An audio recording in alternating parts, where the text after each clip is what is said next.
Melhorar a hemodinâmica de um paciente através da ultrafiltração, hemodiálise focada em retirar volume. Será que isso é possível? Se você ficou curioso, o vídeo de hoje é sobre isso. Vem com a gente, depois da vinheta eu falo um pouquinho mais.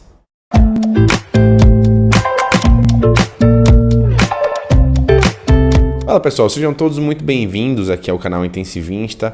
Aqui nós falamos sobre medicina intensiva, fisiologia e dentre outros assuntos. Hoje nós temos um vídeo novo, num novo formato. Nós vamos responder uma dúvida que chegou através do WhatsApp e suscitou uma discussão bem interessante acerca de hemodinâmica, fisiologia e cuidado com o paciente crítico de uma forma geral. E aí nós pensamos em trazer isso aqui para o YouTube a fim de discutir com vocês, trazer esses conceitos e enriquecer o nosso canal. Então se você gostou dessa ideia, desse novo formato de vídeo, já se inscreva aqui no canal, ative o sininho para não perder nenhuma notificação e curta esse vídeo, que além de ficar atento às novidades, você nos ajuda a crescer e a levar a nossa mensagem para mais gente.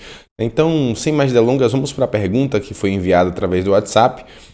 E foi basicamente de uma pessoa que estava num plantão com uma paciente portadora de doença renal crônica dialítica, que foi admitida na UTI por conta de um choque séptico de foco respiratório, foco pulmonar. E essa paciente ficou bem grave, com droga vasoativa em dose alta, hemodinâmica bem ruim, acabou ficando sem dialisar por muitos dias e acabou evoluindo com hipervolemia, ficando bem hipervolêmica, já que é uma paciente renal crônica dialítica, com a diurese bem ruim.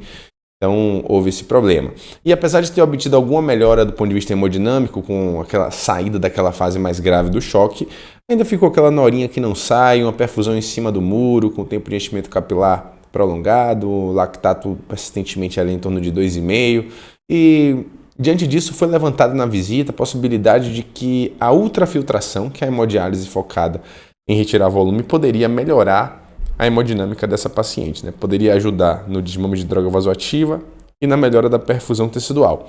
E aí, será que isso de fato pode acontecer? Nós podemos otimizar, incrementar a hemodinâmica de um paciente, melhorar a perfusão, desmame de droga vasoativa, retirando o volume? O primeiro pensamento, que vem à cabeça é que geralmente nós damos o volume para uma pessoa, para um paciente, quando ele está naquela fase de otimização. E pode ser um pouco contraintuitivo melhorar a hemodinâmica retirando o volume, mas sim, isso pode acontecer e eu já adianto para vocês que a resposta está no retorno venoso. O retorno venoso que explica esse fenômeno para a gente. Mas para que seja possível entender,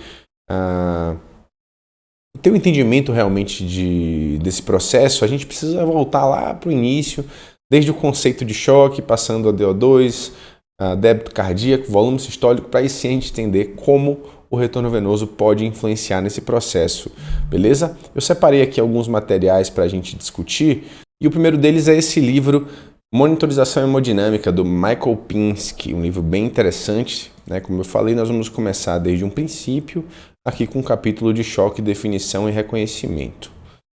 Essa barrinha, beleza. Pessoal, choque é um estado que é definido pelo desbalanço entre a oferta e o consumo de oxigênio. Então, a oferta que o organismo dá para os tecidos, que o sistema cardiovascular, melhor dizendo, dá para os tecidos, é insuficiente para suprir a demanda que ele tem, Exatamente isso que diz aqui essa frase. Os pacientes são definidos em choque quando a demanda de oxigênio nos tecidos não está, não está acoplada, com o oxigênio fornecido. E é exatamente isso, desbalanço entre oferta e consumo de oxigênio. E a relação entre a oferta e o consumo de oxigênio ela é demonstrada na famigerada curva DO2-VO2, que é essa daqui. E ela nos ajuda a entender um pouco dessa cascata do choque, e da relação entre o consumo e a oferta. Então, aqui no eixo X nós temos a DO2, que é o delivery, a oferta de oxigênio que está representada, e no eixo Y a VO2, que vem do consumo de oxigênio. A relação entre elas é demonstrada através dessa curva azul. Então, reparem que nessa porção aqui, nós temos inicialmente um paciente normal, que tem a DO2 em valores normais, oferta de oxigênio normal. E por algum motivo, alguma questão patológica, há uma queda na DO2. A DO2, a oferta de oxigênio ela vai progressivamente caindo, por exemplo, num choque séptico, num choque hipovolêmico. Mas repare que a gente tem uma porção dessa curva, em que o consumo é independente da oferta. Tá? Então, eu posso reduzir a oferta que o consumo se mantém estável. E isso acontece porque o nosso organismo dispõe de mecanismos para aumentar a extração de oxigênio e, com isso, manter o consumo estável, né? Manter o oxigênio estável lá na periferia, lá na célula de fato. Mas, como vocês sabem e imaginam e sabem, melhor dizendo, esses mecanismos não são ilimitados, né? Existe limite para isso. Nesse ponto especificamente, os mecanismos de aumento da extração se exaurem e a partir daqui nós entramos numa fase em que o consumo ele é dependente da oferta. Então, se a DO2 continua a cair, a VO2 vai cair também. E a VO2 caindo significa que não está havendo oxigênio lá na periferia para o metabolismo energético, portanto, o que vai acontecer é o metabolismo anaeróbico, que é muito menos eficiente do ponto de vista energético. Com isso vem a hipoperfusão tecidual, seguido de disfunções orgânicas e, por fim, de óbito. Então, reparem que é uma cascata, né? Algo que diminui a oferta de oxigênio, depois você começa a ter hipoperfusão tecidual, disfunções orgânicas e óbito.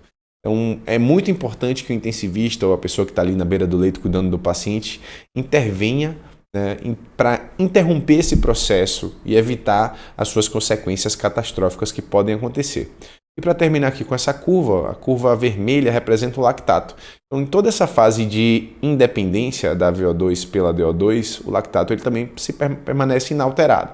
Mas a partir do momento em que se exaurem os mecanismos compensatórios e passa a acontecer metabolismo anaeróbico, o lactato começa a subir. Afinal de contas, o lactato é um produto do metabolismo anaeróbico. Então a gente pode estar se perguntando agora, como é que eu vou interromper esse processo? O que é que a gente pode fazer, né, para interromper essa cascata e evitar as suas consequências catastróficas, como a gente falou? Então, para isso a gente vai utilizar, né, entender quais são os componentes que interferem na DO2. Então você pode estar se perguntando, mas como é que nós vamos então interromper esse processo, né, de hipoperfusão tecidual, queda da DO2, etc. É justamente fazendo intervenções terapêuticas que aumentem a DO2. Né? E quais intervenções seriam? Primeiro, a gente precisa compreender o que é a DO2. Né? A DO2 ela é o produto do débito cardíaco pelo conteúdo arterial de oxigênio. Então, fazendo intervenções que aumentem um ou outro, nós iremos aumentar a DO2. Em certa medida, isso é verdade. O conteúdo arterial de oxigênio, por sua vez, aqui representada a fórmula dele, depende da hemoglobina, da saturação e da PO2, que a gente poderia resumir como hemoglobina e oxigenação. O que acontece aqui com o conteúdo arterial de oxigênio na otimização hemodinâmica é que quando nós estamos em valores normais ali, e normais entendam adequados na doença crítica de hemoglobina e de oxigenação, supra-otimizar esses parâmetros, nessas variáveis, não vai causar nenhum benefício em aumento da DO2. Pelo contrário, o corpo de evidências que nós temos hoje sugere, né, mostra, na verdade, de forma bem enfática, de que supra-otimizar esses parâmetros é uma conduta deletéria para os pacientes. Então, isso não funciona.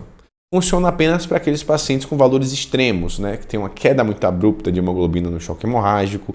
Para um paciente com AIDS que está francamente hipoxêmico, ele pode ter hipoperfusão tecidual por conta da queda do conteúdo arterial de oxigênio.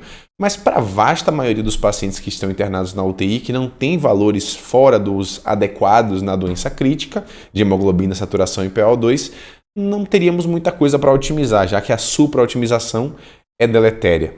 Restaria então o débito cardíaco, né, que seria uma outra variável que nós podemos interferir, nós podemos fazer intervenções para aumentá-lo. E o débito cardíaco, pessoal, é o produto do volume sistólico pela frequência cardíaca. E aqui a gente vai começar pela frequência cardíaca, o nosso raciocínio acerca do débito. A frequência cardíaca, como uma grandeza diretamente proporcional, né? Se nós aumentarmos a frequência, nós vamos aumentar o débito. Né? Isso até certo ponto, e principalmente se a frequência na base estiver muito abaixo do valor normal. Isso acontece apenas nos casos de bradiarritmias, como um BAVT, por exemplo, que você passa um marca-passo e com isso melhora bastante lá o débito cardíaco do paciente. Ele sai do quadro de hipoperfusão só aumentando a frequência. Mas para o paciente que já tem uma frequência acima de 60, não vai adiantar muita coisa. Você pode me perguntar, e se o paciente tiver uma frequência cardíaca muito alta? Isso também pode impactar, né? Principalmente por queda do volume sistólico em virtude de um enchimento ventricular ruim, né? Se então o paciente tem, por exemplo, um ataque à arritmia e está com a frequência de 200, os ventrículos, né, eles não vão se encher adequadamente na diástole e com isso o volume sistólico vai cair. Então, mas aí já é um problema do volume sistólico. Moral da história com a frequência cardíaca, a não ser que seja um valor muito baixo, uma bradiarritmia, um BAVT, não vai adiantar nada induzir o paciente a ter um ataque cardíaco para melhorar o débito. Isso não funciona.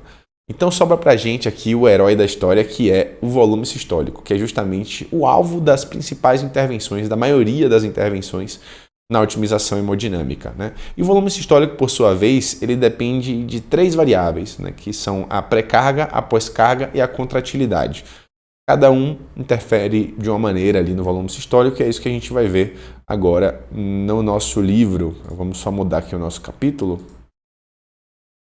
Vamos aqui para a parte 4, não, parte 3. Avaliação de fluido responsividade.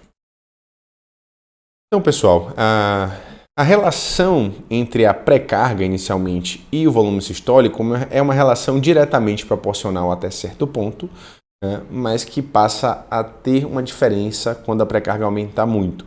E isso é representado pela curva de Frank-Starling. O que é que eu quero dizer?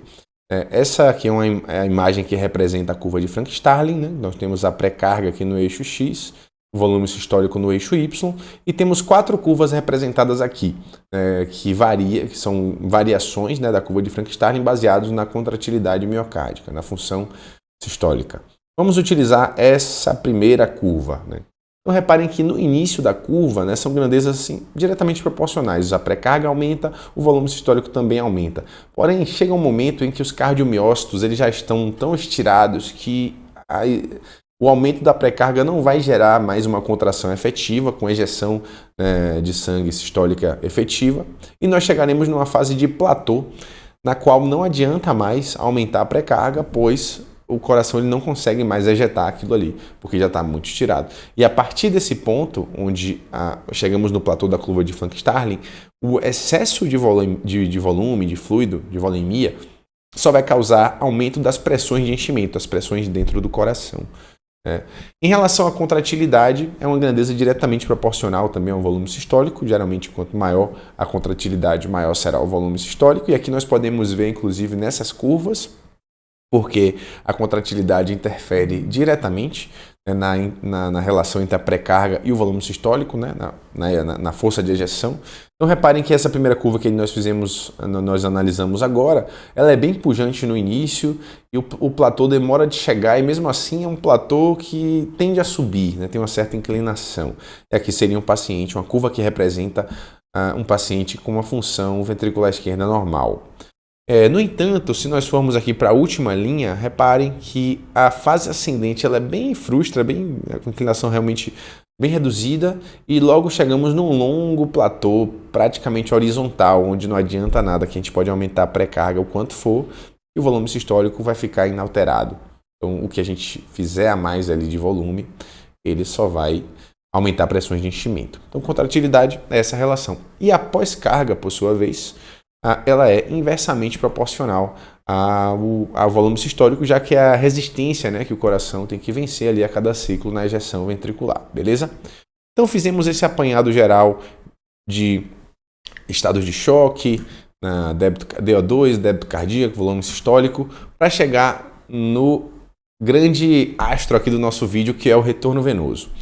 A pré-carga, pessoal, que nós vimos que é um importantíssimo determinante do volume sistólico e, portanto, do débito, ela é praticamente, né, podemos dizer que a pré-carga é o retorno venoso, que é o fluxo de sangue que acontece do sistema venoso para o coração.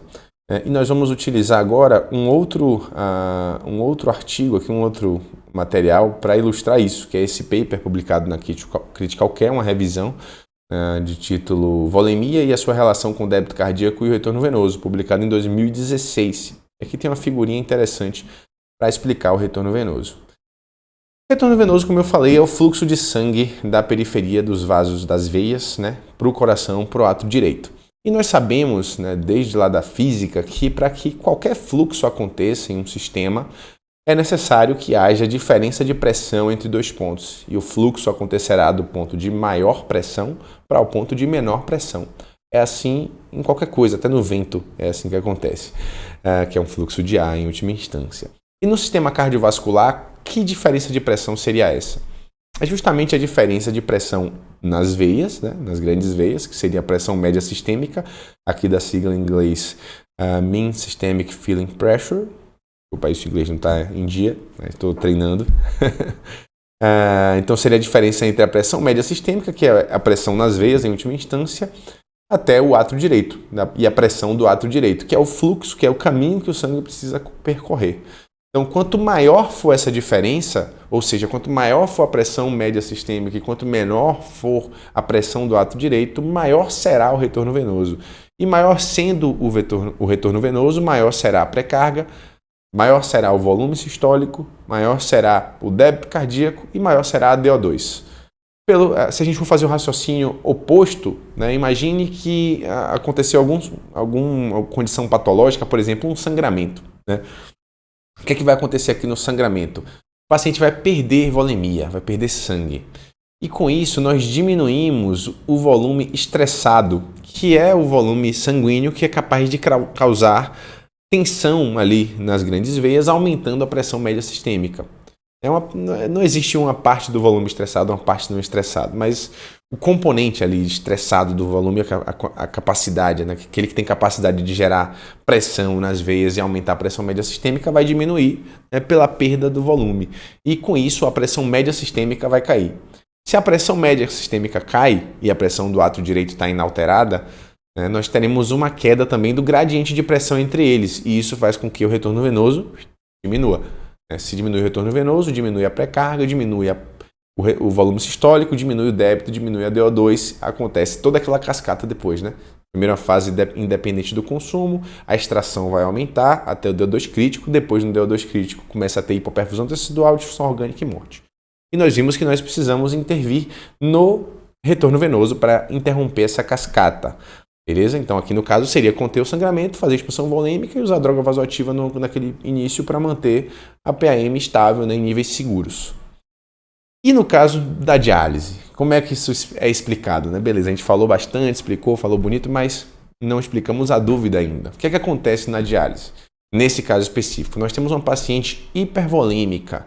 Né? Uma paciente hipervolêmica, imagine que ela vai ter já pré-carga muito alta, então ela já está lá no platô da curva de Frank-Starling, né? E com isso, o que acontece é que as pressões de enchimento ficam muito altas, né? Ela continua recebendo fluido, não por expansão volêmica necessariamente, mas antibiótico, etc. E com isso, cada vez mais a pressão do átrio direito, né? As pressões de enchimento de uma maneira geral, mas a pressão do átrio direito vai aumentar por conta da hipervolemia. Se a pressão do átrio direito aumenta e a pressão média sistêmica permanece estável, o que acontece? O gradiente entre elas diminui.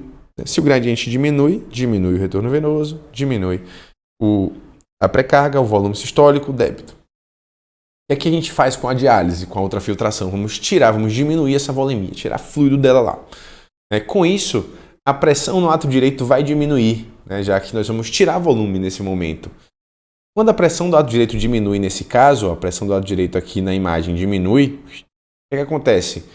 Você aumenta a diferença entre a pressão média sistêmica, que vai permanecer estável, e o átrio direito. E aí, com isso, você favorece o retorno venoso, melhora a pré-carga, melhora o volume sistólico, melhora o débito e melhora a DO2. E quando você melhora o débito cardíaco, você também melhora a pressão arterial e com isso tende a contribuir, né, para um desmame de droga vasoativa. Então, é basicamente esse o mecanismo que explica a melhora da perfusão, a melhora hemodinâmica de uma paciente que tem hipervolemia e faz ultrafiltração. Espero que vocês tenham gostado desse vídeo. Como eu falei no começo, não se esqueça de se inscrever, ativar o sininho das notificações, de curtir. Comente aqui o que é que você achou, né? Se você concorda, não concorda, se ficou alguma dúvida. E se você acha que esse tipo de conteúdo, né, de responder alguma pergunta com a dúvida para suscitar uma discussão mais ampla em relação a algum assunto, se faz sentido, que aí a gente tem um parâmetro, né, mais objetivo para continuar a produzir conteúdo e produzir cada vez mais conteúdos que atendam às suas necessidades, beleza? Então, muito obrigado pela atenção de vocês, faz isso tudo aí e a gente se vê no próximo vídeo.